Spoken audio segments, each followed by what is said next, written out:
Merci d'être avec nous aujourd'hui, cet après-midi tout particulièrement. Alors sachez que les interventions non médicamenteuses ont été déjà traitées par les organisations internationales, par l'OMS en 2003, l'OMS Europe 2021, le CDC en 2022 et la Commission européenne en 2022. Et de nombreuses organisations scientifiques ont traité de la question des interventions non médicamenteuses. L'objectif est d'améliorer la santé des patients.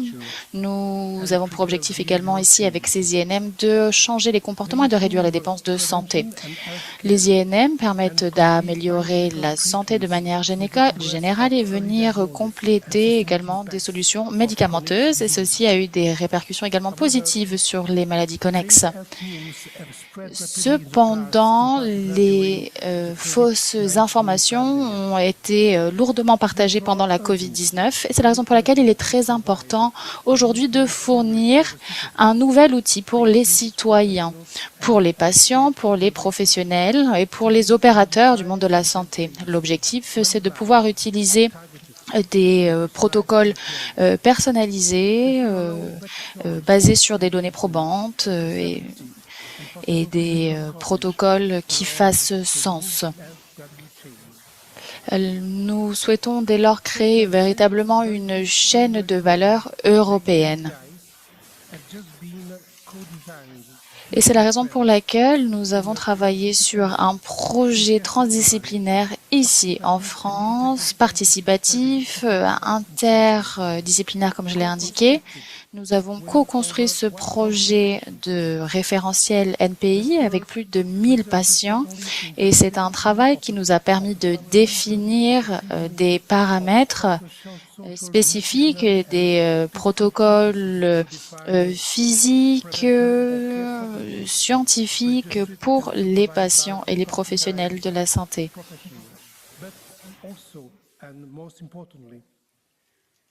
Par ailleurs, notre travail a permis de mettre sur pied un référentiel centralisé avec des pratiques codifiées que nous avons d'ailleurs présenté un peu plus tôt à l'occasion de ce sommet. Nous organisons donc un forum ici multipartite et l'objectif est de présenter la science qui a mené à ce référentiel NPI en France.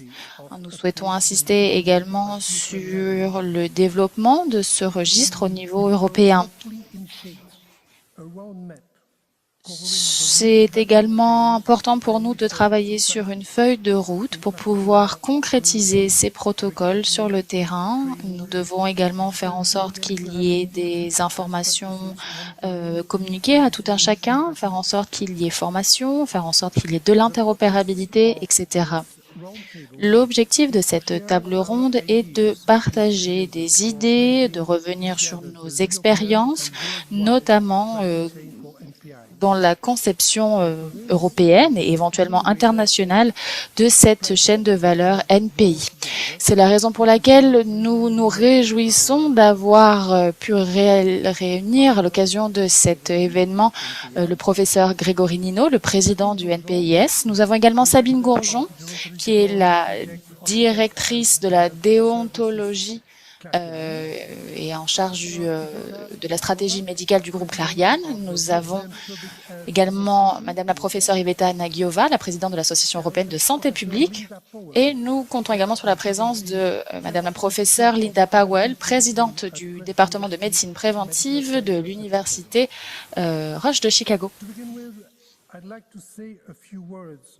Pour commencer, j'aimerais revenir sur notre réseau et sur les contacts que nous avons pu mettre sur pied avec des délégations internationales.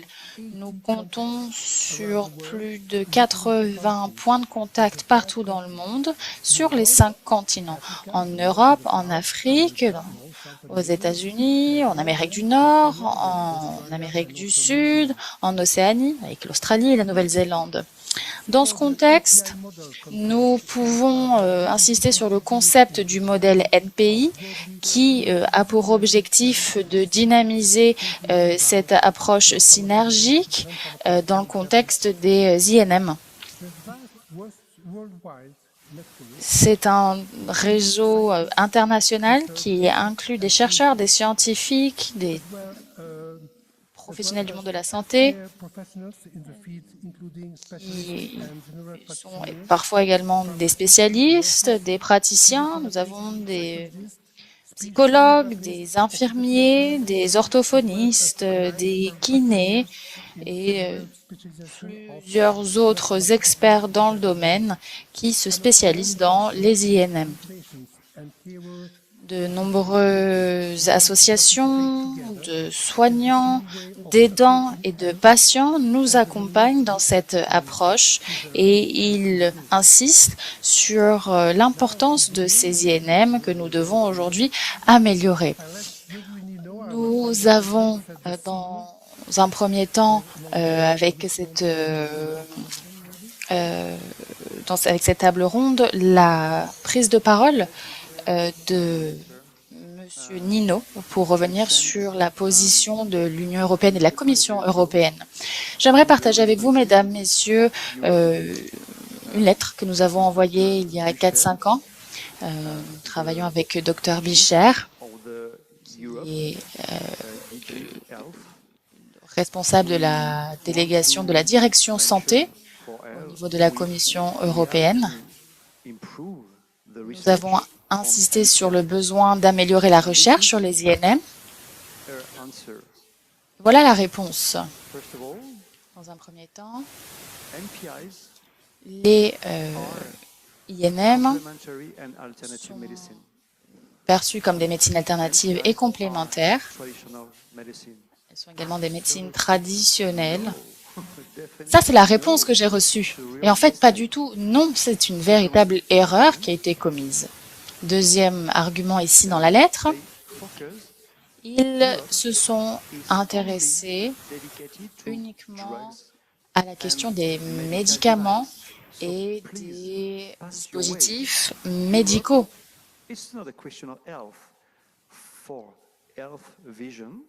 Alors là, est-ce que l'on parle vraiment d'une vision de la santé ? Selon la Commission européenne, ce ne sont pas les solutions, ces interventions non médicamenteuses, mais c'est impensable. Mais ce n'est pas tout. Suite de la lettre. Nous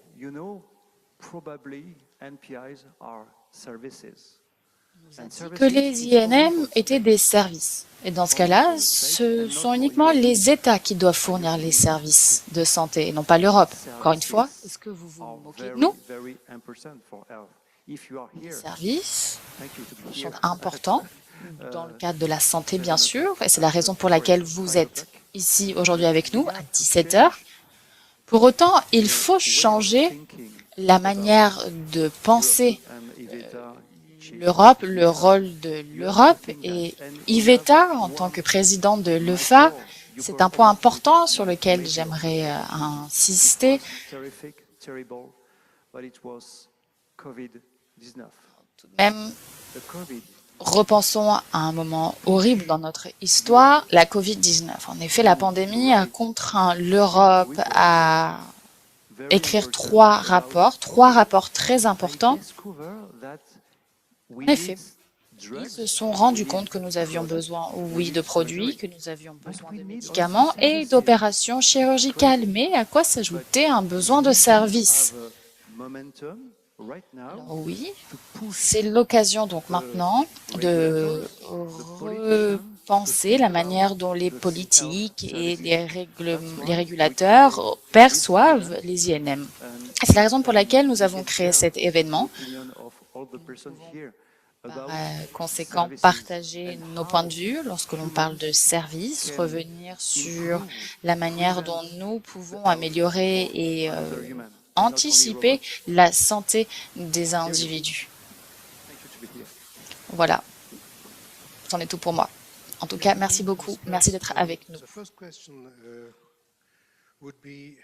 Alors, première question, quelles sont les attentes dans le cadre d'un cadre européen? Peut-être Iveta dans un premier temps, et ensuite Linda. Un grand merci. C'est assez étonnant d'apprendre de partager. En effet, c'est important de pouvoir revenir sur un cadre consensuel en Europe et peut-être que l'on pourra revenir sur la situation aux États-Unis. Mais pourquoi est-ce que c'est important d'insister sur ces points? Eh bien, aujourd'hui, nous sommes confrontés à des systèmes de santé sous pression. Je vous en ai parlé un peu plus tôt ce matin et c'est la raison pour laquelle les interventions non médicamenteuses, oui, peuvent réduire les coûts liés au système de santé. Et c'est aujourd'hui un point plus qu'important. C'est la raison pour laquelle il nous faut réagir très rapidement. Et le sommet NPI en a parlé, les protocoles scientifiques, les protocoles nutritionnels, etc. sont importants pour la prévention, mais également pour le soin. Et les organisations de santé, la Commission européenne et d'autres sociétés en Europe ont déjà insisté sur l'amélioration de la santé des citoyens, ont déjà insisté sur les changements de vie qui peuvent vraiment avoir des répercussions positives sur les sociétés. Cependant, depuis la COVID-19, le partage d'informations a un peu été mis à mal et c'est la raison pour laquelle les décideurs politiques, les gouvernements et les clients et les patients plutôt ont besoin d'avoir accès à des informations concluantes concernant les INM.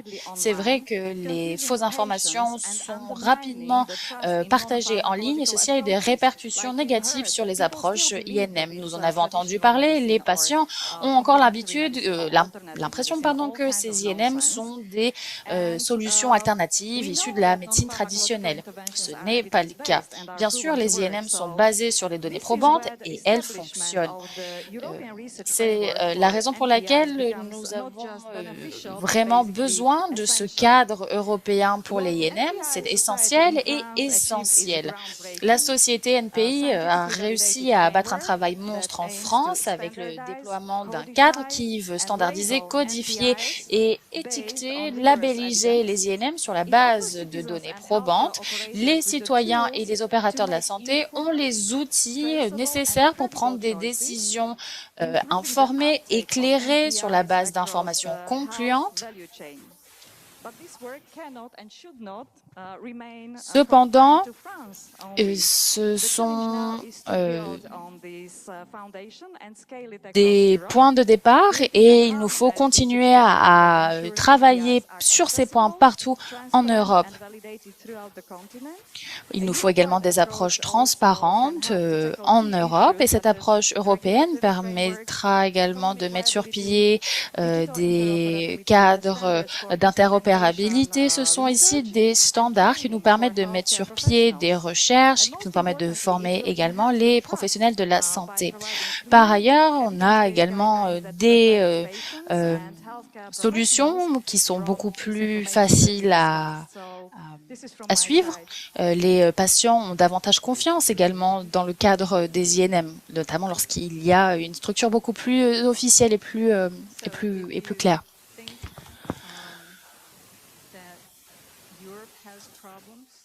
Alors, sachez que tous les problèmes auxquels vous êtes confrontés, eh bien, on les retrouve aux États-Unis. C'est même pire. En effet, vous avez d'ores et déjà accepté ce concept des INM. Et aux États-Unis, nous ne sommes qu'un tout petit groupe qui s'est engagé dans cette voie. Pour autant, nous avons un système de santé qui ne s'intéresse pas du tout à la question des INM et ils veulent simplement développer de nouveaux médicaments, de nouvelles opérations chirurgicales pour renflouer les caisses. Alors, je suis un peu cynique aujourd'hui, mais en fait, vous êtes le modèle que nous, on essaye de reproduire et j'aimerais vous fournir un exemple, notamment avec un médicament contre l'obésité. Et nous avons eu le cas donc de ce médicament contre l'obésité qui a permis à de nombreuses personnes de perdre beaucoup de poids, et c'est la raison pour laquelle le système de santé ont indiqué qu'il n'y avait pas besoin de changer de style de vie parce qu'il y avait ce médicament. Cependant, que se passe-t-il quand ce médicament n'apparaît plus? Que se passe-t-il quand vous ne prenez plus ce médicament?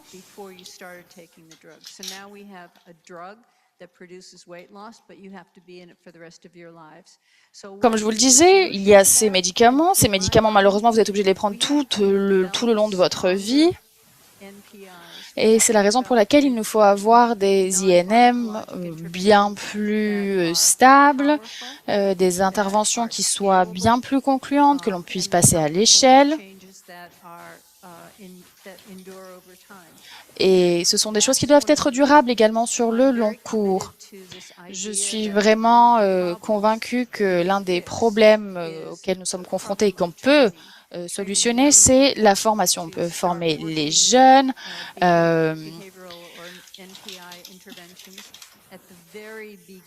Et c'est quelque chose qu'il faut faire dès le début de la mise sur pied de ces interventions. Il faut les accompagner. Il faut pouvoir mettre sur pied un processus, notamment pour mettre sur pied ces interventions, parce que notre avenir en dépend. C'est la nouvelle génération qui va pouvoir prendre ces décisions. Donc, si nous pouvons leur transmettre notre savoir, ça nous permettra justement d'aller encore plus loin. On pourra vraiment changer la donne aux États-Unis. C'est peut-être différent en Europe, mais aux États-Unis, notre avenir est entre les mains des jeunes, la relève, travailler avec eux pour qu'ils développent davantage d'INM, d'interventions non médicamenteuses et qu'ils puissent ainsi déployer leur aile vers l'avenir. Et par ailleurs, avec les interventions non médicamenteuses, on n'a pas de problème de stock, contrairement aux interventions médicamenteuses, où il y a parfois des pénuries. Et autre question, quels peuvent être les pièges que nous pourrions rencontrer en raison des peut-être écarts économiques entre les différents pays en Europe, mais également ailleurs dans le monde? Je donne peut-être la parole à Iveta, puis Sabine, ou Sabine en premier. Oui, alors, il y a un potentiel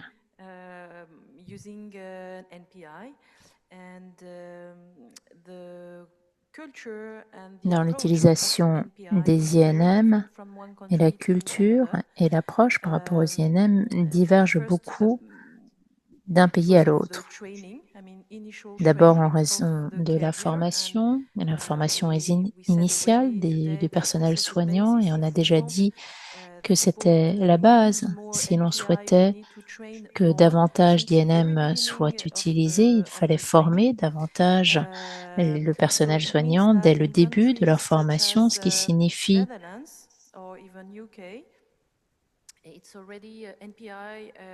que ce soit aux Pays-Bas ou au Royaume-Uni, les INM font déjà partie de la formation initiale, et ça signifie que les INM,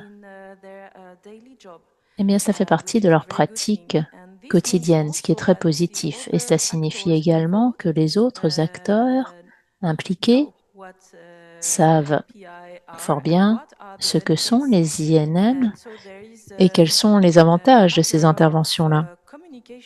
Donc, si vous voulez, c'est une question de communication au sein du pays, afin que tous les acteurs comprennent que l'on parle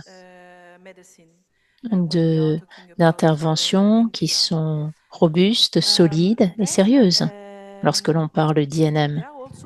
Et puis par ailleurs, il y a également des différences culturelles, parce que dans certains pays, comme la France, ou encore l'Espagne ou l'Italie,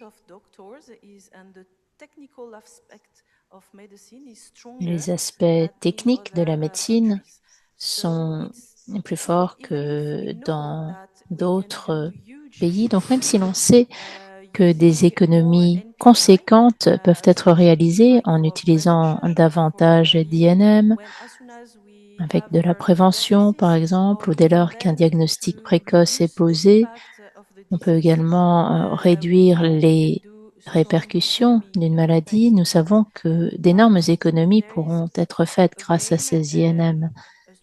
Mais encore une fois, la culture joue un rôle important, la politique de santé également,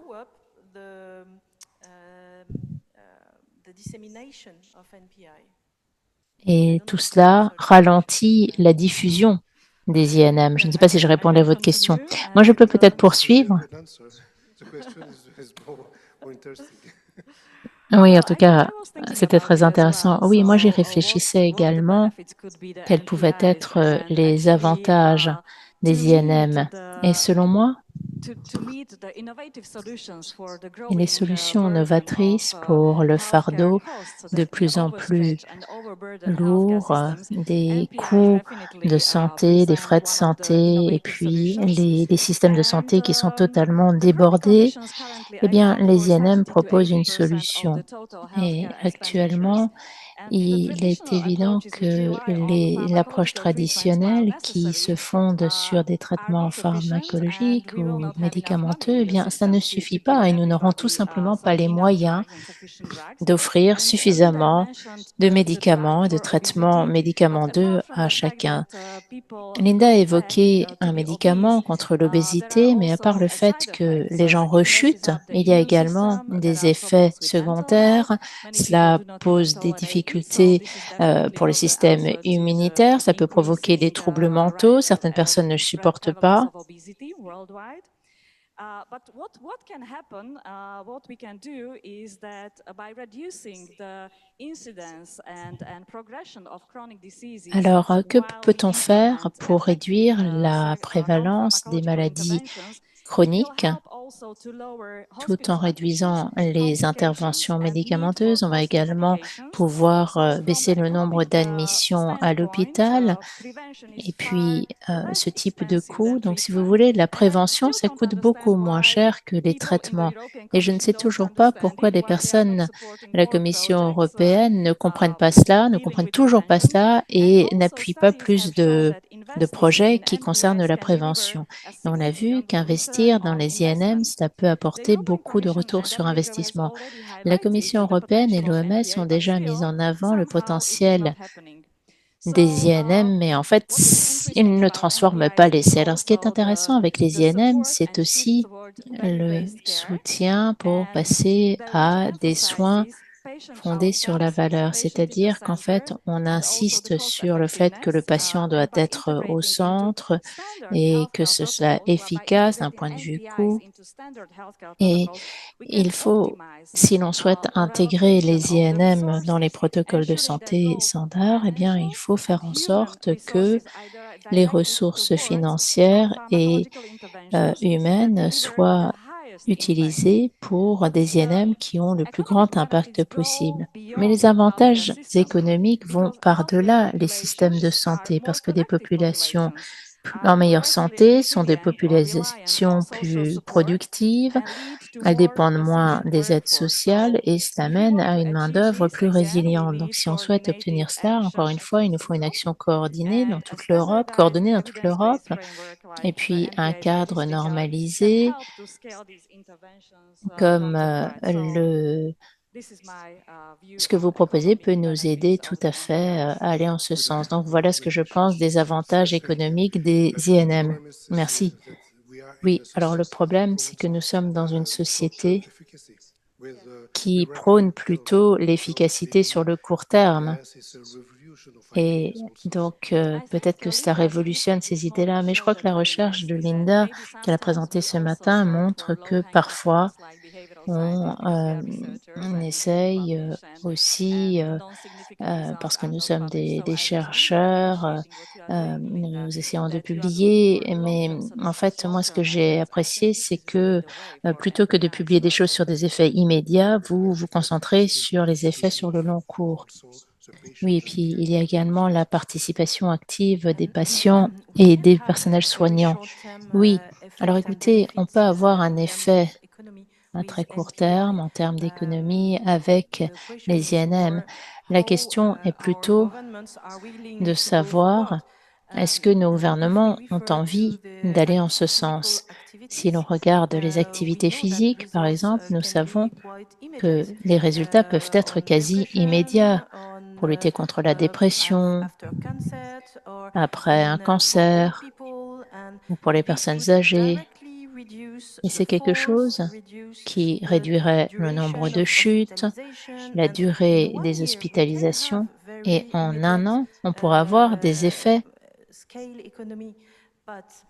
immédiats et des économies à grande échelle.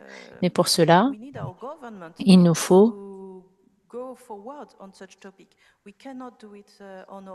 l'appui de nos gouvernements. On ne pourra pas faire cela tout seul.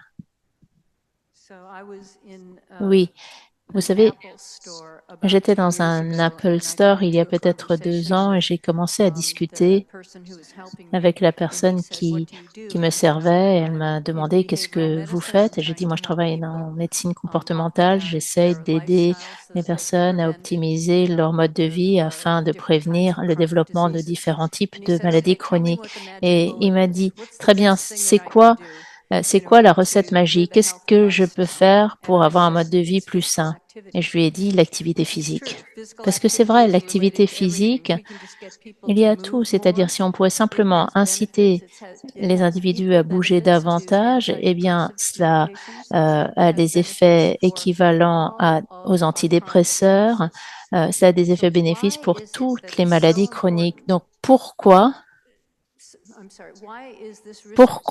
est-ce que cette stratégie est si importante, mais qu'on a autant de mal à faire bouger les individus? Pourquoi est-ce que les individus n'ont pas envie de mener une activité physique? Puisque l'activité physique est au cœur de tout, eh bien, c'est un vrai défi pour les INM. Comment faire en sorte que la population passe d'un mode de vie sédentaire à un mode de vie actif?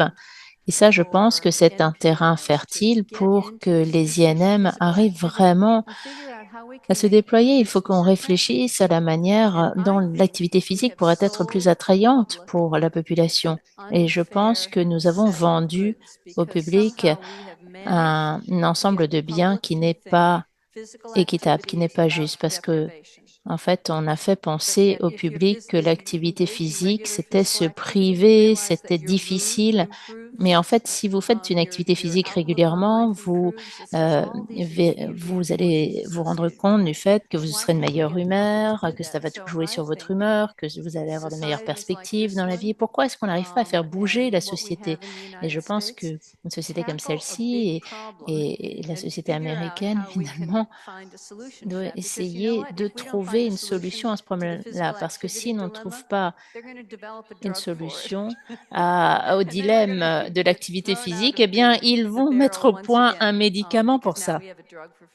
Parce que maintenant, on aura un médicament pour l'activité physique et ça va encore moins inciter les personnes à bouger. Donc, je veux dire par là qu'il faut voir quels sont les grands problèmes et voir comment renforcer nos interventions non médicamenteuses pour qu'elles aient vraiment des avantages sur toute une série de résultats en matière de santé et ce sur le long terme. Voilà le défi qui se pose à nous, selon moi. Oui, bien sûr, je suis d'accord. Alors, est-ce que nous avons des interventions d'activité physique pour lesquelles nous pourrons dire, voilà, faites ceci et chacun va rester actif physiquement pendant toute sa vie? Non, on n'a pas cela. Et ça, c'est un grand défi et je pense que notre attention devrait se concentrer là-dessus, surtout lorsque l'on éduque les jeunes. Oui, je suis d'accord. Oui, c'est vous qui m'avez donné cette idée. Oui, c'est aussi une question de prévention. Je dirais que la plupart de nos politiques de santé publique se concentrent davantage sur le soin et pas suffisamment sur la prévention, même dès le plus jeune âge, à l'école, alors que la prévention est absolument essentielle et les INM s'inscrivent pleinement dans la prévention. Il s'agit de détecter les maladies et de faire de la prévention avec le régime alimentaire, des activités physiques, etc. Vous voulez ajouter quelque chose? Non, je disais simplement que j'allais peut-être promouvoir votre rêve maintenant, parce que j'ai beaucoup aimé ce que vous avez dit, Linda, à savoir qu'il faut renforcer les INM afin qu'elles soient plus efficaces et plus fondées sur des données probantes. Mais en même temps, ce qu'il faut également voir, et je dis que c'est votre rêve, il faut que le cadre réglementaire européen évolue également, parce qu'aujourd'hui, le paysage des INM est très fragmenté, avec des variations très importantes entre les pays, des interventions définies de manière différente, réglementées et intégrées dans les protocoles de santé de manière différente. Donc, le manque de normalisation pose plusieurs défis parce que ça crée la confusion entre les patients et les professionnels de santé, et puis cela limite également l'accès à des INM efficaces. Et ça fait que les interventions ne sont pas nécessairement fondées sur des faits probants et offerts par des professionnels qualifiés. Et avoir un cadre réglementaire européen clair, eh bien, ça nous aiderait pour pouvoir mieux développer les INM. Et par ailleurs, il faudrait que l'on surveille d'aussi près les INM que les traitements médicamenteux afin de faire en sorte que seules les pratiques fondées sur des données probantes soient cautionnées. Il faut aussi que les praticiens soient bien formés, bien accrédités, et que les interventions soient sûres pour les patients. Et ce cadre harmonisé faciliterait par ailleurs une coopération entre pays. Ça permettrait de développer à grande échelle ces protocoles et d'aider la recherche. J'espère que j'ai couvert ce que vous souhaiteriez obtenir avec les INM en Europe. Alors, ce n'est pas un rêve, ce sera la réalité à un moment donné. Vous savez, la promotion de ce cadre est plus que nécessaire.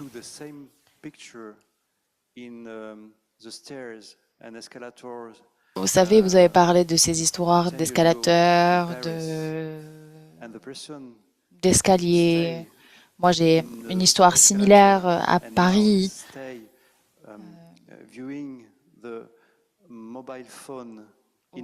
Vous avez tous ces individus qui se contentent, par exemple, dans les stations de métro, de prendre l'escalator et de regarder uniquement leur téléphone au lieu de prendre les escaliers, de monter les escaliers. Ça me désespère. En fait, comme je vous l'ai dit, la sédentarité ne cesse d'augmenter alors que les individus savent qu'ils doivent faire plus d'activités physiques. Nous devons changer les choses sur le terrain. Nous avons besoin de plus d'initiatives. C'est vrai qu'avant les JO, les Français se disaient « Oh, avec les JO, tout va changer ». Et je reprends le même exemple. Après les JO, les Parisiens sont encore une fois sur les escalators. Ils regardent toujours leur téléphone et ne prennent toujours pas les escaliers. Et donc, avec l'augmentation des initiatives en médecine de prévention, en fait, avec ça, nous avons une chance pour que tout le monde puisse changer son approche à la vie. Il faut avoir donc une approche efficace, bien sûr, mais il faut qu'elle soit personnalisée et c'est une première étape pour changer les modes de vie des citoyens. Et c'est un plaisir que de pouvoir revenir sur les bénéfices sur la santé, mais également les bénéfices économiques. Mais il y a également deux autres points très importants, les bénéfices sociaux, notamment le rôle que nous pouvons jouer, notamment pour nous soutenir les uns les autres. C'est vrai que nous avons certains transhumanistes, certains start-upers ont tendance à promouvoir des robots qui prendront soin de nous à l'avenir, mais ce n'est qu'un rêve étrange venu de Californie. Ce n'est pas la réalité. Ce sera peut-être le cas pour quelques personnes dans le monde, mais il faut insister sur la valeur sociale et penser à la manière dont cette valeur va pouvoir nous accompagner. Alors bien sûr, on n'est pas des économistes, on va devoir inviter peut-être à l'avenir des économistes au sein de ce sommet, au sein de l'EFA, pour comprendre vraiment la valeur humaine. Les interventions ne sont pas que des questions business, ne sont pas que des questions sanitaires.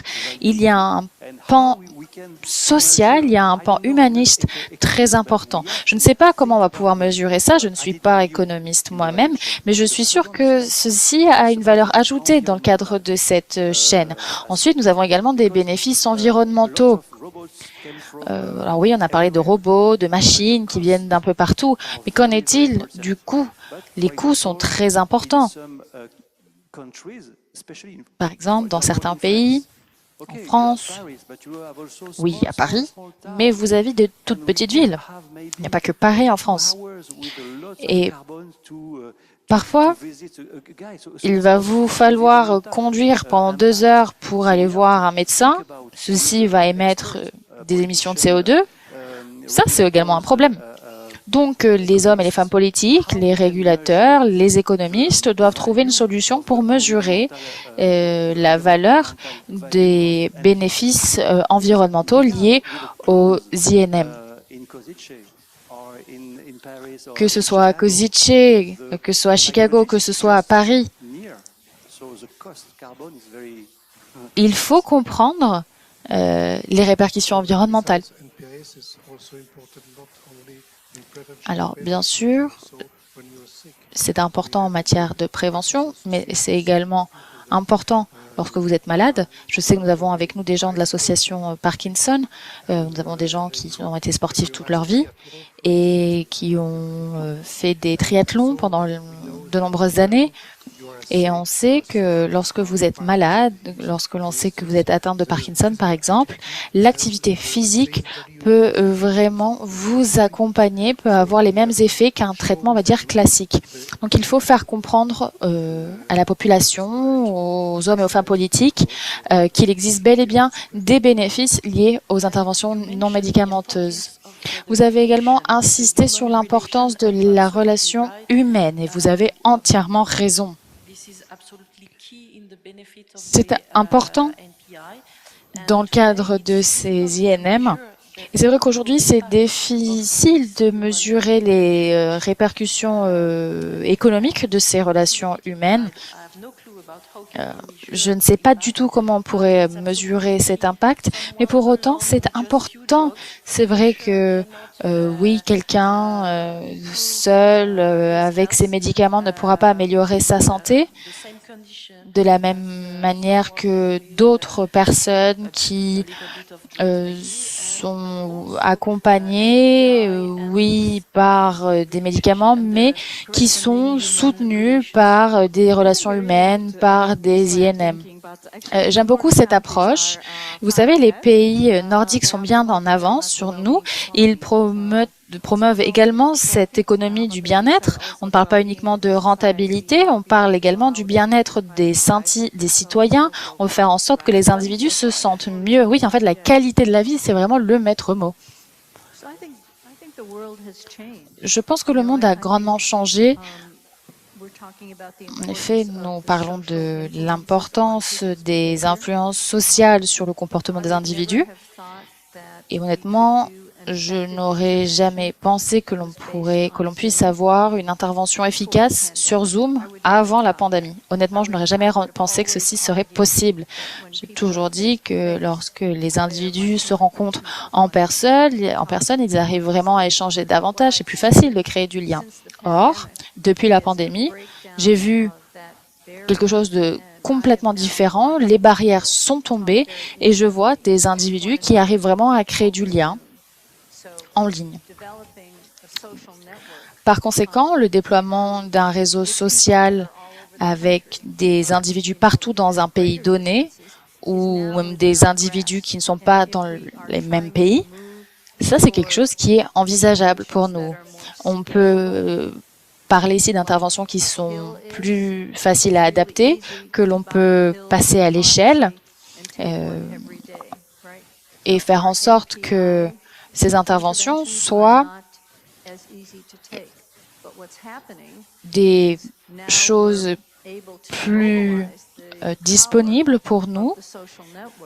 Il faut pouvoir mobiliser cette puissance en réduisant les coûts que l'on avait par le passé. Et je suis convaincue qu'il faut construire aujourd'hui vraiment un référentiel avec toutes ces interventions pour pouvoir élargir le réseau. Pour autant, il faut faire attention qu'il n'y ait pas de répercussions sur l'efficacité. Il faut juste garder à l'esprit que nous vivons dans un nouveau monde.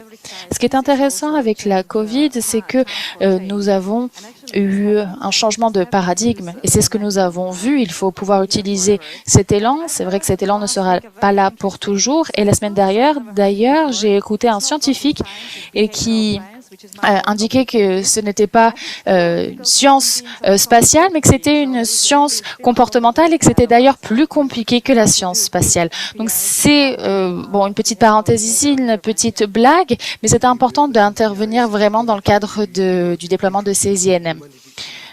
Alors en fait, il faut introduire un peu un concept d'humanité au sein de l'économie, n'est-ce pas? Alors, nous n'avons qu'une heure pour échanger sur tous ces points, il nous faut continuer. Nous le savons, le cadre réglementaire peut varier entre les différents pays. Quel est votre point de vue sur cette question? Est-ce que c'est envisageable d'avoir des systèmes homogènes? Est-ce que c'est nécessaire d'avoir des systèmes homogènes? Est-ce que c'est possible? Alors, des systèmes en Europe, ok, mais peut-être également des systèmes internationaux, des systèmes internationaux avec l'Afrique, avec les Amériques. Linda, qu'en pensez-vous? Alors, ce n'est pas une question facile. Et vous parlez d'éventuelles normes homogènes en Europe où on aurait des référentiels, où on dirait que nos interventions sont bel et bien basées sur des données probantes. C'est ce que j'ai demandé. C'est bien ça la question? J'ai bien compris? Parce que ça, c'est quelque chose que nous ne pouvons pas faire aux États-Unis parce que tout le monde est en concurrence aux États-Unis. Moi, je défends vraiment des modèles de développement des traitements. Nous avons le modèle Orbit, mais il existe d'autres modèles qui existent également. Donc, qu'est-ce qu'on a envie de faire ici? On veut réunir tous ces individus ici de tous ces modèles pour nous entendre sur un seul et même modèle. Honnêtement, aux États-Unis, ce serait impossible. Pour autant, nous avons réussi à faire entendre notre message. C'est important d'avoir un modèle.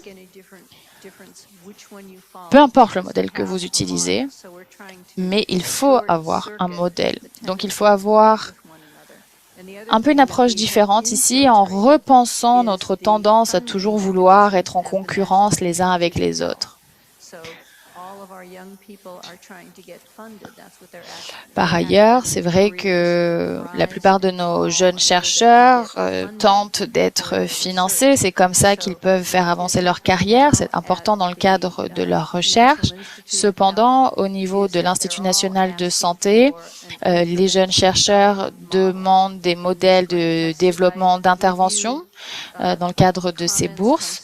Je repasse en revue des commentaires qui traitent de cette question au quotidien et je vois qu'il y a un changement dans la culture, notamment dans le mécanisme de financement.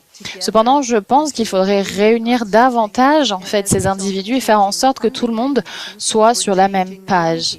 En fait, il ne faut pas tant changer les interventions en tant que telles, il faut changer les jeunes chercheurs pour qu'ils repensent ces modèles d'intervention. Alors, je suis peut-être un peu cynique, encore une fois, car je suis convaincue que les États-Unis sont marqués par une culture très compétitive comparée à ce que l'on voit en Europe. Et ce n'est pas quelque chose qui serait visible via une homogénéisation. En revanche, il y aurait peut-être des répercussions indirectes via les mécanismes de financement et ça nous permettrait peut-être à terme d'avoir un peu plus d'harmonisation. C'est très intéressant. Moi, j'avais l'impression que vous étiez beaucoup plus homogène que l'Europe. Point très intéressant.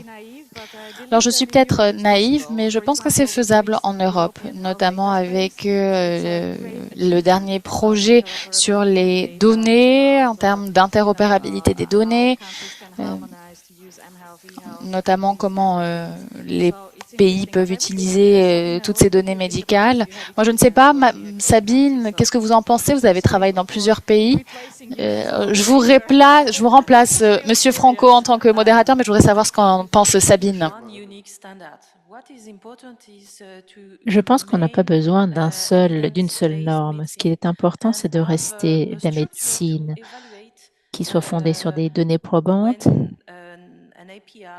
evidence-based medicine, et lorsqu'on a une INM qui est robuste, qui est solide, avec des éléments probants, scientifiques, eh bien, tout va bien. Mais nous n'avons pas besoin d'une norme unique parce que je pense que c'est tout simplement impossible en raison de la culture, en raison des politiques de santé publique, en raison de la structure de financement qui est variable en fonction du pays. Et il ne me semble pas que ce soit utile que d'essayer de disposer d'une norme unique. À mon sens, ce qui est important, c'est vraiment la preuve scientifique, l'évaluation scientifique, la structure du protocole de santé, de soins, et s'assurer du fait que l'on utilise des INM robustes. Mais après, chaque pays, voire chaque région, parce que vous savez qu'en fonction des pays, parfois les règles varient même dans chaque région. Et je pense que l'on peut avoir plusieurs normes. Donc, il ne s'agit pas uniquement d'une question de cadre de recherche, mais également de faire en sorte que l'on puisse véritablement alimenter le référentiel avec ces professionnels. C'est la raison pour laquelle il nous faut une chaîne de valeur, pas uniquement pour la recherche, mais pour la pratique. Et c'est la raison pour laquelle nous souhaiterions organiser avec Iveta Nagyová un événement spécifique, donc à Bruxelles, pour réfléchir à toutes les chaînes de valeur, de la recherche à la pratique et de la pratique à la recherche, réfléchir à tous les cadres. Et c'est vraiment un changement. Il ne s'agit pas que de recherche ici, mais il s'agit de toute la chaîne. Oui, vous savez, je crois que vous êtes en train de faire une vraie percée en ce sens. C'est-à-dire que vous n'essayez pas de faire en sorte que tout le monde soit d'accord, mais vous passez du temps à essayer de réfléchir à ce que sont des données probantes de grande qualité et vous arriverez, à mon avis, à obtenir davantage de consensus si vous mettez d'accord sur les preuves de qualité. Et le modèle de développement, eh bien, ils ont des... Vous vous souvenez quand je vous montrais les INM et les modèles et les chiffres, nous comprenons le mécanisme, nous avons une étude prototype qui montre qu'il y a des avantages et ensuite il y a une étude sur l'intervention et dans le monde des médicaments, vous n'avancez pas si vous n'arrivez nulle part si vous ne pouvez pas prouver que dans un essai en troisième phase sur l'efficacité, vous n'aboutissez pas. Et donc, il faut bien montrer quelles sont les preuves de l'efficacité de nos traitements. Mais j'ai l'impression que moi, ça fait 10, 15 ans que je vous connais et il est évident que vous arrivez à avancer vers ce qu'est la qualité des preuves. Et je crois que c'est ce dont on a besoin dans le champ des INM. Oui, au final, nous souhaitons que les INM soient dans le système. Nous souhaitons que, tout comme les médicaments sont remboursés, les INM soient remboursés. Mais pour ça, il faut un peu d'harmonisation parce que vous savez, en Europe, vous pouvez vous prévaloir de soins dans d'autres pays que le vôtre. Donc, il faut une harmonisation. Mais une harmonisation sur les preuves, pas sur les INM. Parce que j'ai entendu des personnes me dire, j'ai des traitements fondés sur des preuves et je leur ai dit quelles sont ces preuves et ils m'ont montré un article où c'était une étude pilote sur 20 personnes et ils me disaient, ça, c'est la preuve de la valeur de ce traitement. Et je me suis dit, c'est un début de preuve, mais c'est pas le type de qualité de données probantes que j'attendrais. J'attendrais quelque chose qui soit beaucoup plus rigoureux, avec un essais cliniques rigoureux. Mais ce qu'il y a, c'est que le concept de preuve, evidence en anglais, ou evidence-based, est vraiment dans le regard de celui qui regarde.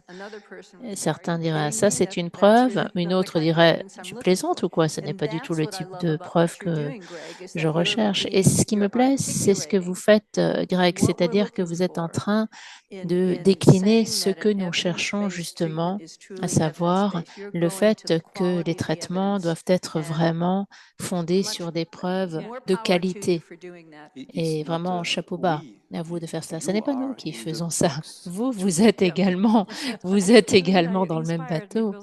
Oui, d'ailleurs, ça m'a beaucoup inspiré parce qu'il y a un point dont nous n'avons pas parlé, à savoir faire prendre conscience de ce concept. Vous voyez, en fait, très souvent, les personnes ne savent absolument pas de quoi on parle.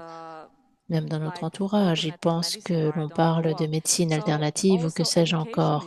Donc l'éducation est un point absolument crucial et dans les facultés de médecine aussi pour les professionnels de la santé afin que tout le personnel médical comprenne bien la valeur de ces INM, que ça est fondé sur des faits probants. Oui, et même pendant les premières années d'école, reconnaître les émotions chez les enfants, c'est très important. Identifier les émotions. Alors malheureusement, nous n'aurons pas le temps de répondre à toutes les questions.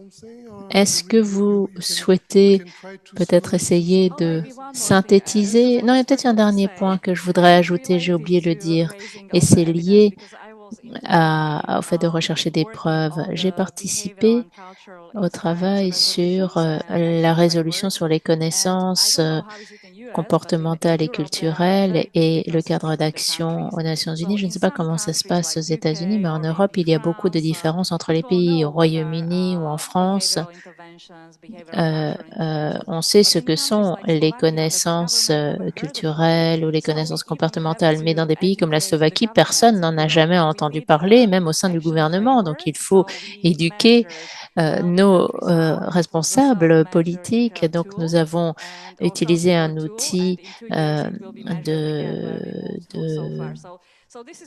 mesure qui est autogéré. Et donc, ce que je voulais dire, c'est qu'en fait, il faut véritablement qu'il y ait une prise de conscience et de l'éducation, pas uniquement chez le personnel médical, mais également chez la classe politique.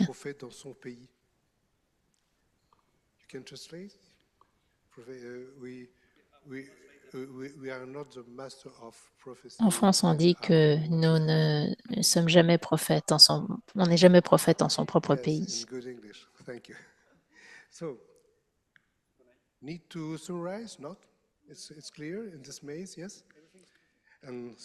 Très bien. Est-ce que vous souhaitez ajouter quelque chose? Non? Eh bien, écoutez, il ne me reste plus qu'à vous remercier, chacun et chacune. C'était les derniers mots. Alors, évidemment, la discussion pourra se poursuivre tout à l'heure, si vous le souhaitez, pendant la soirée. Et je vous souhaite une très bonne soirée.